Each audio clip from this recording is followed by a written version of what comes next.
Hello students, welcome to my YouTube channel.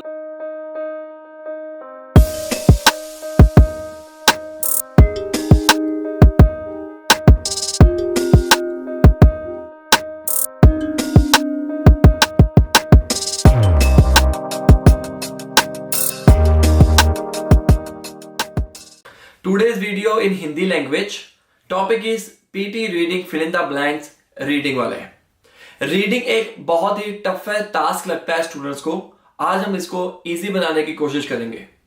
PT reading में 5 सब modules होते हैं जिसके अंदर multiple choice multiple answer, multiple choice single answer, ये जो 2 सेक्शंस हैं ये अनइंपॉर्टेंट हैं. जो रिमेनिंग है reorder paragraphs and 2 types of fill the blanks ये इंपॉर्टेंट है. इसके ऊपर कम से कम आपको 1.5 से 2 मिनट के बीच में एक क्वेश्चन सॉल्व कर लेना चाहिए. जो ड्रॉप डाउन वाले होते हैं वो थोड़े से बड़े होते हैं, उसके ऊपर आप अच्छा खासा टाइम लगा सकते हो, लेकिन 2.5 मिनट से ज्यादा मत लगाना एक क्वेश्चन के ऊपर. अगर आपका क्वेश्चन पहले सॉल्व हो जाता है तो आप नेक्स्ट बटन के ऊपर क्लिक कर सकते हैं. मेरा यह मानना है कि मिनिमम 1 मिनट तो लगाओ ही लगाओ. कई बार बच्चे जल्दबाजी में अपना जो क्वेश्चन का आंसर है वो गलत कर देते हैं.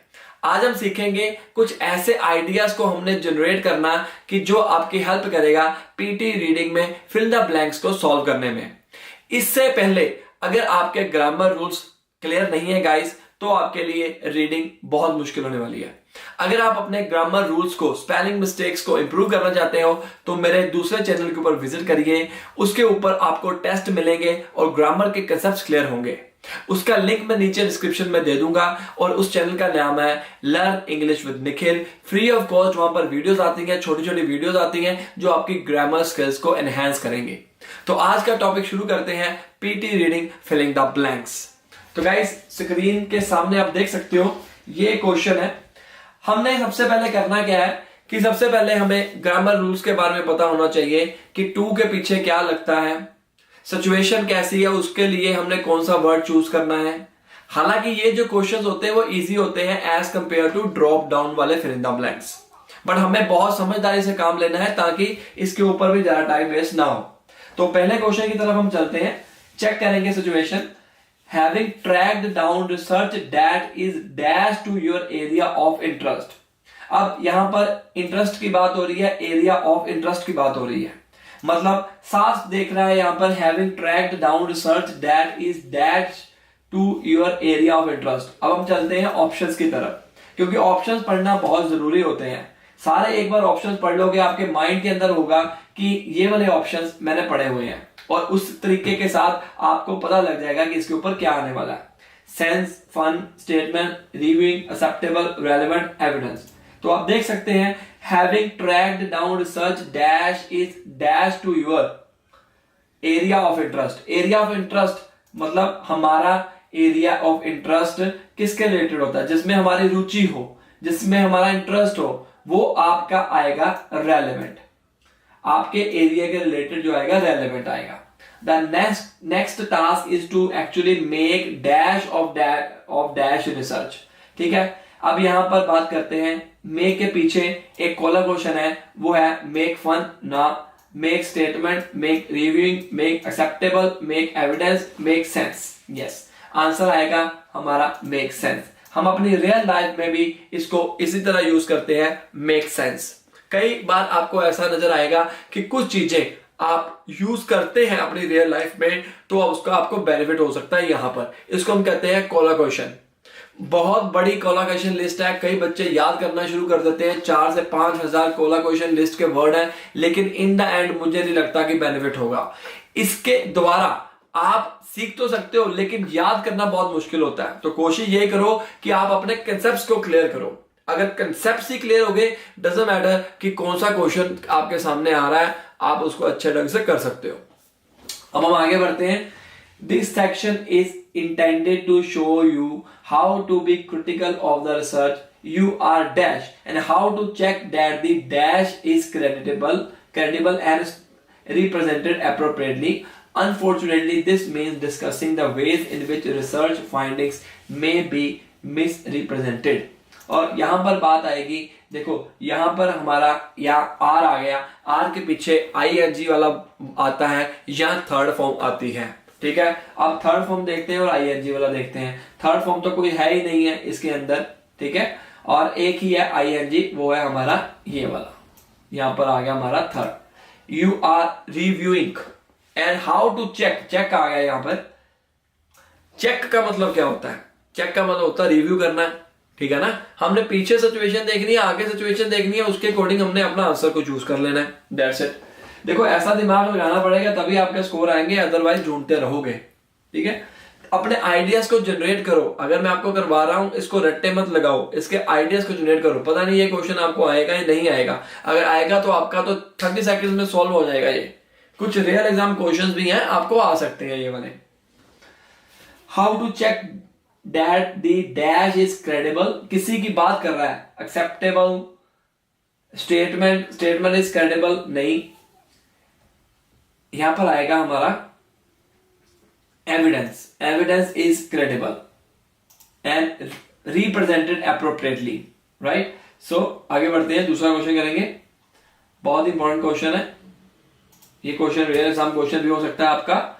Active learning classrooms are student centred technology rich classrooms, they are easily identified with their large tables, large dash tables, dash क्या है, large circular tables पता है हमारे, entire table नहीं, engagement table partly नहीं, signal arrangement tables, square नहीं, circular table तो हमने सुना हुआ है, सर्कुलर टेबल, ये तो रियल लाइफ में भी हम यूज करते हैं circular table, right. And movable seating design to improve dash in class. अब वो क्या कह रहा है कि क्लास के अंदर हमें बच्चों को एंगेज करना है, अपनी तरफ अट्रैक्ट करना है ताकि वो हमारी तरफ ध्यान दें। तो उसके रिलेटेड हमारे पास वर्ड क्या आ गया, एंगेजमेंट। ये क्वेश्चन जब भी आप देखो, कोई भी फिलिंग द ब्लैंक्स आपने करना है, ऑप्शंस आपको पहले से पता होना चाहिए। जब आपको ऑप्शन पता होंगे तब आपको दिक्कत नहीं आएगी अपना आंसर को चूज करने में, क्योंकि इसके अंदर आपको पता रहेगा कि ये वाला वर्ड मैंने पढ़ा हुआ है, राइट। और अगर बाय चांस किसी वर्ड पे या किसी ऑप्शन पे आपको नहीं पता लग रहा है, उसके ऊपर ज्यादा ध्यान मत दो, वो आगे बढ़ जाओ। क्योंकि अगर आप सोचते रहोगे किसी भी ब्लैंक के ऊपर ज्यादा टाइम लगा के, तो आपका टाइम वेस्ट होगा। इसके बजाय कि आप आगे बढ़ो और आगे वाले फिल इन द ब्लैंक्स करो, और आपके जो ऑप्शंस हैं वो कम हो जाएंगे, और उन कम ऑप्शन में से उस ऑप्शन को चूज करना सही रहेगा। फॉर एग्जाम्पल, अगर मैं इसी के ऊपर टाइम लगाता रहता हूं तो मेरे को बाकी वाले जो हैं क्या पता वो मुझे मिल जाएं, और ये जो नीचे ऑप्शंस हैं वो कम हो जाएं। कम ऑप्शंस में से हमें आंसर चूज करना इजी रहता है, ठीक है। फर्स्ट पे आ गया हमारा सर्कुलर टेबल्स, सेकंड पे आ गया स्टूडेंट एंगेजमेंट इन क्लास, क्योंकि इंप्रूवमेंट कैसे हो गई है चेक करिए। They are easily identified with their large circular tables and movable seating design to improve student engagement in class. ये जनरल टॉपिक है, इसमें कोई दो राय नहीं है। Typically each table is accompanied by a whiteboard and flat screen monitor to display student work, and larger rooms frequently have miniature bulb and microphones at each table. Miniature का मतलब होता है मिनी, आप पढ़ ही सकते हो। In this way students are able to के पीछे हमेशा फर्स्ट फॉर्म आती है, फर्स्ट फॉर्म आएगी यहाँ पर, और यहाँ पर हमारा आंसर क्या आएगा, इफ दे हैव क्वेश्चन। देखो, in this way students are able to dash, इशारा करने की बात कर रहे हैं, इशारा को रिलेटेड हमारे पास क्यों इशारा कर रहे हैं, इफ दे हैव क्वेश्चन और want to speak to the dash room. हाँ, सिंपल सी बात है, इस लाइन को पढ़िए, in this way students are able to dash, able to इशारा, इफ दे हैव क्वेश्चंस, अगर उनको क्वेश्चन है और वो वांट टू स्पीक, बोलना चाहते हैं, टू द डैश रूम, मतलब कि पूरे रूम में, ठीक है। तो क्वेश्चन इशारे को हम क्या कहेंगे, सिग्नल, और पूरे रूम को क्या कहेंगे हम, डैश रूम, एंटायर रूम। तो ये हमारे आंसर आ गए। समझ के करो तो आपको इजी रहेगा। मैं मानता हूं ये एक डिफिकल्ट टास्क है, बहुत सारे स्टूडेंट्स को जो है वो नहीं पता लगता, उनका नंबर नहीं आता है, पर इसको करने का सिर्फ एक ही तरीका है, सिर्फ प्रैक्टिस डजन, और कोई तरीका है ही नहीं है। जितने मर्जी हाथ पैर मार लो, जितना मर्जी कर लो, नंबर नहीं आएंगे जितनी देर तक आपके कंसेप्ट से क्लियर नहीं होंगे। आगे बढ़ते हैं, लास्ट क्वेश्चन करेंगे। प्राइवेट स्कूल्स, फर्स्ट आप ये करोगे, मैं आपको फिर बाद में एक्सप्लेन करूंगा। आप बताओ मेरे साथ सिचुएशन को चेक करो। जब भी आपने रेल एग्जाम में पेपर के लिए जाना है और रीडिंग का पार्ट जब करना है, अपने माइंड में बुड़बुड़ाना नहीं है, आपके कानों को आवाज सुननी चाहिए फिल द ब्लैंक्स की, ठीक है ना। आपके कानों को फिल द ब्लैंक्स की आवाज सुनेगी तो आपके अच्छे स्कोर्स आएंगे, वरना नहीं आएंगे। क्योंकि जब आप अपना मन के अंदर चुप करके बैठे ऐसे पढ़ते हो ना, अपने मन के अंदर पढ़ रहा हूं मैं, ये देखो ना, ये गलत है, पढ़ो ऐसे।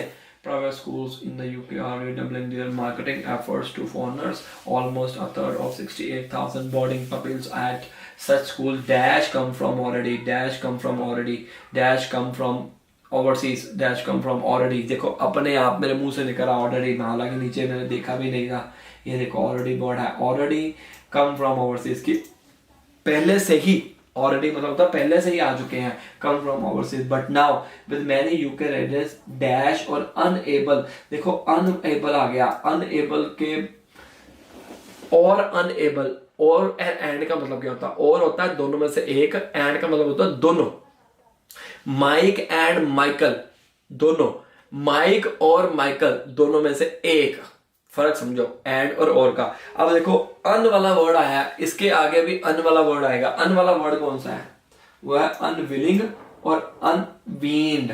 अब अनविलिंग का मुझे मतलब पता है, अनवीन्ड का मतलब भी नहीं पता। अब आप सोचोगे सर हमें तो मतलब भी नहीं पता, क्या करें। उस केस में आपने क्या करना है, आपको जो पता है वो पुट करके देखो। अनविलिंग का मतलब होता है कि मतलब ना चाहते हुए, ना चाहना, उसकी इच्छा नहीं है, उसका इंटरेस्ट नहीं है, ठीक है ना। तो अनविलिंग और unable to afford the fees, unable to afford the fees and a cultural dash away from boarding. एक जगह से दूसरी जगह, अवे फ्रॉम बोर्डिंग, एक जगह से दूसरी जगह को करने के लिए हम क्या कहेंगे, शिफ्ट